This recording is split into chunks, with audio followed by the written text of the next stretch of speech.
We're at a co-main event based on the poster. I mean, does this feel like a big moment, a special fight for you? Yeah, it's pretty cool. I didn't see that poster until yesterday, so I was pretty stoked about that. That's a pretty cool milestone. I'm sure the same for Rafa. I think that's a good achievement on the fifth fight.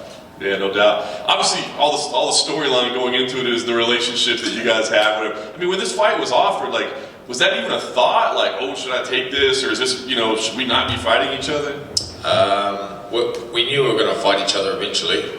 We thought that it might be. Obviously, we both had the intention of getting to the top 5, so we thought that we'd bump into each other maybe in the top 5 a bit later or something like that. But there wasn't too much of an option other than to accept this fight. So yeah, I mean, everybody knows now that I just gave him a call and we had a talk and decided to fight.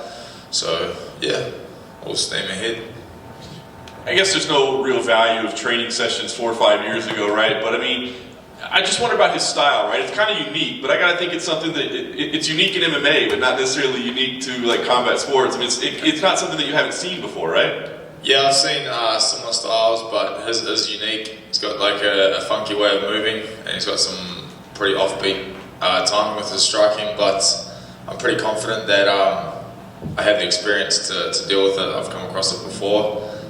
Similar people, the way they fight, and yeah, man, it's going to be a fun puzzle to figure out in the night.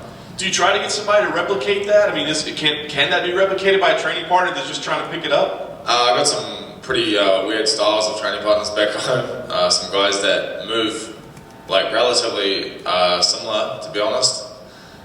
Not exactly the same, but they do it, and so yeah, I've had some weird looks the entire camp, so it's definitely helped. Yeah, that's what I was going to ask. I mean, it just feels like you and your team are kind of like uniquely positioned to prepare for him, maybe more so than other camps might be. Yeah, you could say that. I think we just have a lot of experience with striking, and there's some very intelligent people on the team that can help me figure out how to beat him. So yeah, I guess so in a way. I think it's going to be an exciting fight. I wonder if I don't say disappointment, but you got a crowd-friendly style. People get into it, and then we got to come back here and fight in the Apex. Is that a disappointment at all? Nah, not at all. I'm pretty excited about this fight, to be honest. I mean, having the crowd there is always awesome. I do prefer having a crowd, but not having the crowd there just allows you to, completely zone in and focus on the man in front of me. And yeah. Either way, man, I still get to work and I still get to have a fight and I get to go home, which is more important, so that's cool. Yeah. I think on paper to us it looks like a fight of the night, right? But I mean, a fight of the night usually means that the action's going back and forth. So when you go into a fight, can you think of it that way? That like, I bet this is going to be a battle? I'm prepared for it to possibly be a battle, but it's always nice to get the fight of the night bonuses if you're not too beat up. It's not nice getting beaten up every single time you fight. But it's like I said, it's going to be a very, very tricky fight, and everybody knows that it can be stopped very quickly, or it could be a very painful long fight.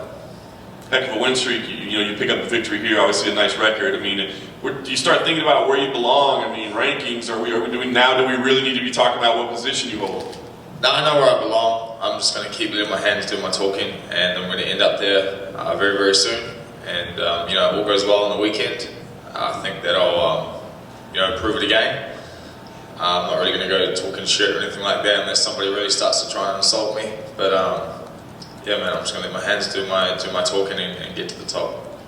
Do you think about 2022 at all? Like what the plan is? Because the world is so tough, especially in your part of the world, right? I mean, so can you make plans, or is it almost impossible to do that at this point? We can now, because when I left. Just as I left, I think they decided to open up the country again in February. So from February, if you're a New Zealander, you can come and go as long as you're double vaxxed.